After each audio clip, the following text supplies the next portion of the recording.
ನಮಸ್ಕಾರ ಸ್ನೇಹಿತರೆ, ನಾನು ಮಾರುತಿ ಬಂಡೇಗೋಳ್. ನೀವು ನೋಡ್ತಾ ಇರೋದು 24. ನಮಸ್ಕಾರ ಸರ್, 24ಗೆ ಸ್ವಾಗತ. ಏನು ಸರ್, ಬಾರ್ ಅಸೋಸಿಯೇಷನ್ ಇಲೆಕ್ಷನ್ ಭಾಳ ಜೋರಾಗಿ ನಡೆದ, ಅದ್ರ ಬಗ್ಗೆ ಏನು ನಿಮ್ಮ ಅಭಿಪ್ರಾಯ ಏನು?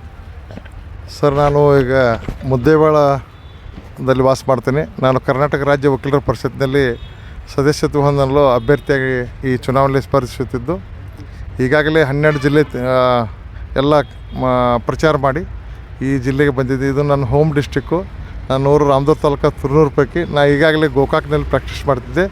ಸುಮಾರು 10 ವರ್ಷ ಪ್ರಾಕ್ಟೀಸ್ ಮಾಡಿದ ನಂತರ ನಾನು ಮುದ್ದೇಬೇಳಿಗೆ ಶಿಫ್ಟ್ ಆಗಿದ್ದೆ. ಈಗ ಬಿಜಾಪುರ ಜಿಲ್ಲೆಯ ಮುದ್ದೇಬೇಳ ತಾಲೂಕಿನಲ್ಲಿ ವಾಸ ಮಾಡ್ತಿದ್ದೇನೆ. ಗುಲ್ಬರ್ಗ ಹೈಕೋರ್ಟಿಗೆ ನಾವು ಅಲ್ಲಿ ಕೇಸ್ ನಡೆಸಲಿಕ್ಕೆ ಹೋಗುತ್ತೇನೆ. ಈಗ ಈ ಎಲ್ಲ ವಿಚಾರವನ್ನು ನೋಡಲಾಗಿ ಕರ್ನಾಟಕ ರಾಜ್ಯ ವಕೀಲರ ಪರಿಷತ್ತಿಗೆ ಯಾಕೆ ಚುನಾವಣೆ ನಿಂದಿರಬೇಕಂದ್ರೆ, ಯಾರೂ ವಕೀಲರು ಸೆಕ್ಯೂರ್ಡ್ ಇಲ್ಲ ಅನ್ನಿಸ್ತು. ಆ ಕಾರಣಕ್ಕಾಗಿ ಸೆಕ್ಯೂರ್ಡ್ ಮಾಡಲಿಕ್ಕೆ ಏನು ಸಾಧ್ಯತೆ ಐತೆ ಅಂದಾಗ ಒಂದು ವಿಮೆ ಯೋಜನೆ ಅವಶ್ಯಕತೆ ಇದೆ ಎಲ್ಲ ವಕೀಲರಿಗೆ. ಯಾಕಂದರೆ ಆರೋಗ್ಯ ವಿಮೆ ಇಲ್ಲದೆ ವಕೀಲರಿಗೆ ತೊಂದರೆ ಆದ ಕಾರಣ ಈ ಒಂದು ವಿಚಾರವನ್ನು ಇಟ್ಟುಕೊಂಡು ನಾನು ಈ ಚುನಾವಣೆಯಲ್ಲಿ ಭಾಗವಹಿಸುತ್ತಿದ್ದೇನೆ ಮತ್ತು ಸ್ಪರ್ಧಿಸಿದ್ದೇನೆ. ಈಗಾಗಲೇ ನೋಡಲಾಗಿ 8 ರಿಂದ 15 ಲಕ್ಷ ರೂಪಾಯಿ ಕೊಡಿಸ್ಬೇಕಂತೇಳಿ ನಮ್ಮದೊಂದು ವಿಚಾರ ಇದೆ. ಈಗ 8 ಲಕ್ಷ ರೂಪಾಯಿ 40 ವರ್ಷ ಮಾಡಿದ್ರೆ ಏನೂ ಉಪಯೋಗ ಇಲ್ಲ. ಆ ಕಾರಣಕ್ಕಾಗಿ ಆ ಅಮೌಂಟನ್ನು ಹೆಚ್ಚಿಗೆ ಮಾಡಲಿಕ್ಕೆ ಹೋರಾಟ ಮಾಡುವಂಥ ಒಂದು ಸಂದರ್ಭ ಬಂದದ. ಎಲ್ಲ ವಕೀಲರು ತಮ್ಮ ಕಷ್ಟ ಕಾಲದಲ್ಲಿ ಇದ್ದಾಗ ಯಾರೂ ಸಹಾಯ ಮಾಡೋದಿಲ್ಲ. ಆ ಕಾರಣಕ್ಕಾಗಿ ಏನಾರು ಸಹಾಯ ಮಾಡಬೇಕಂದ್ರೆ ಸಮಸ್ಯೆ ಇಲ್ಲದಂದ್ರೆ ಫೈನಾನ್ಷಿಯಲಿ ಕ್ರೈಸಿಸ್ ಆದಾಗ ಯಾರೂ ನಮ್ಮ ಜೊತೆಗೆ ಇರೋದಿಲ್ಲ.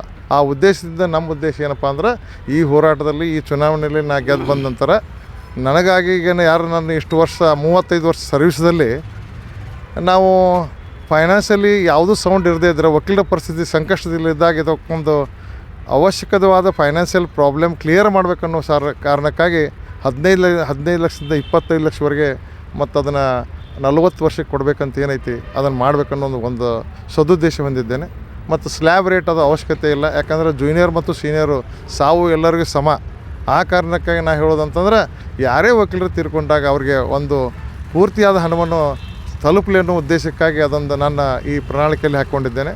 ಮೂರನೇದಾಗಿ, ಈಗ ಯಂಗ್ಸ್ಟರ್ಸ್ ಬಂದಿದ್ದಾರೆ, ಅವರು ಈ ಪ್ರೊಫೆಷನಲ್ಲಿ ಸರ್ವೈವ್ ಆಗಬೇಕಾದ್ರೆ ಅವರಿಗೆ financial stipend is very required.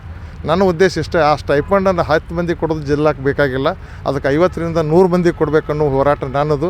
ಯಾಕಂದ್ರೆ ಇವತ್ತಿನ ಬಾರ್ ವರ್ಷದ ಪರಿಸ್ಥಿತಿ ನೋಡಿದ್ರೆ ಸಾಕಷ್ಟು ಅನುಕೂಲತೆ ಇದ್ರೂ ಯಾರು ಮಾಡಲಿಲ್ಲ ಅನ್ನೋದು ನನ್ನ ಜವಾಬ್ದಾರಿ ಅಲ್ಲ. ಈಗ ನಮ್ಮ ಜವಾಬ್ದಾರಿ, ಇನ್ನು ಮುಂದಿನ ಜವಾಬ್ದಾರಿ ಏನಪ್ಪ ಅಂದ್ರೆ, ಅವರಿಗೊಂದು ಸ್ಟೈಪಂಡದ್ದು ಅವ್ರ ಸಲುವಾಗಿ ಹೋರಾಟ ಮಾಡಬೇಕನ್ನೋ ಈ ಉದ್ದೇಶ ಇಟ್ಟುಕೊಂಡು ಈ ಚುನಾವಣೆ ನಿಂತಿದ್ದೇನೆ. ಕೊನೆಯದಾಗಿ ಹೇಳ್ಬೇಕಂದ್ರೆ, ನಾವು ಇನ್ನೂವರೆಗೆ ಬಾಡಿಗೆ ಮನೆಯಲ್ಲಿದ್ದಂಥ ಪರಿಸ್ಥಿತಿ ಕರ್ನಾಟಕ ಸ್ಟೇಟ್ ಬಾರ್ ಕೌನ್ಸಿಲಿಗೆ ಬಂದದ. ಅದು ಆಗಬಾರ್ದು. ಸಾಕಷ್ಟು ಸರಿ ಸರ್ಕಾರಕ್ಕೆ ವಿನಂತಿಸಿಕೊಂಡ್ರು ಇನ್ನೂವರೆಗೆ ನಮಗೆ ಒಂದು ಜಾಗ ಕೊಟ್ಟಿಲ್ಲ. ಇದನ್ನು ಯಾಕೆ ಮಾಡಲಿಲ್ಲ ಅನ್ನೋದು ಅವರು ಹಿಂದಿನವ್ರು ಹೇಳಬೇಕು.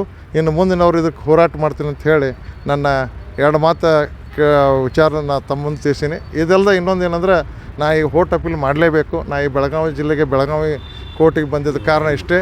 ಈ ವಾಹಿನಿಯ ಮುಖಾಂತರ ತಮ್ಮೆಲ್ಲ ಇಡೀ ರಾಜ್ಯದ ವಕೀಲರಲ್ಲಿ ಕಳಕಳಿಯ ವಿನಂತಿ ಏನಂದ್ರೆ, ನನಗೆ ಅವಶ್ಯವಿದ್ದ ಫಸ್ಟ್ ಪ್ರಿಫರೆನ್ಷಿಯಲ್ ವೋಟ್ ಕೊಡಬೇಕು.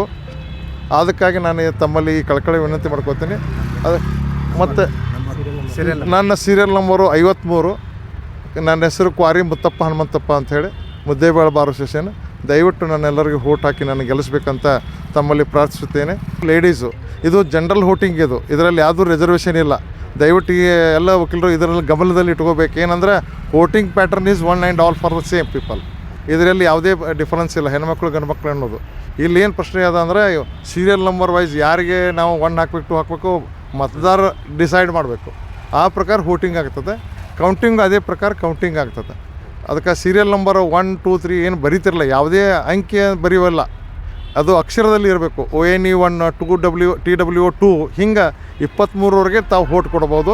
ದಯವಿಟ್ಟು ಪ್ರಥಮ ಪ್ರಶಸ್ತಿದ ಮತ ನಾನು ಕೊಟ್ಟು ನಾನು ಗೆಲ್ಲಿಸ್ಬೇಕಂತ ತಮ್ಮಲ್ಲಿ ವಿನಂತಿಸ್ಕೊತೀನಿ. ಜೈ ಹಿಂದ್.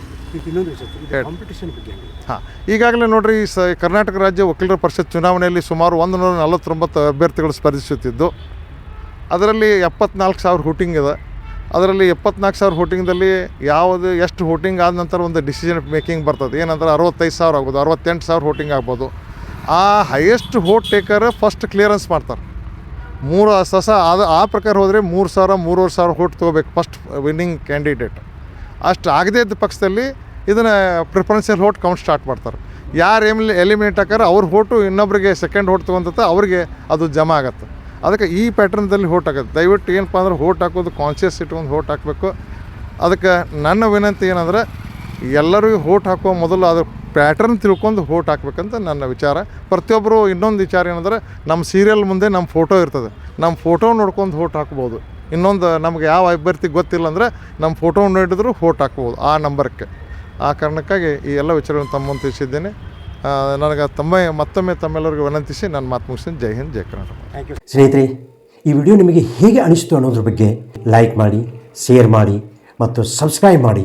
ಏಕೆಂದರೆ ನಮ್ಮ ಪ್ರತಿಯೊಂದು ವಿಡಿಯೋ ಮೊದಲು ನಿಮಗೆ ತಲುಪಬೇಕು. ನಮಸ್ಕಾರ.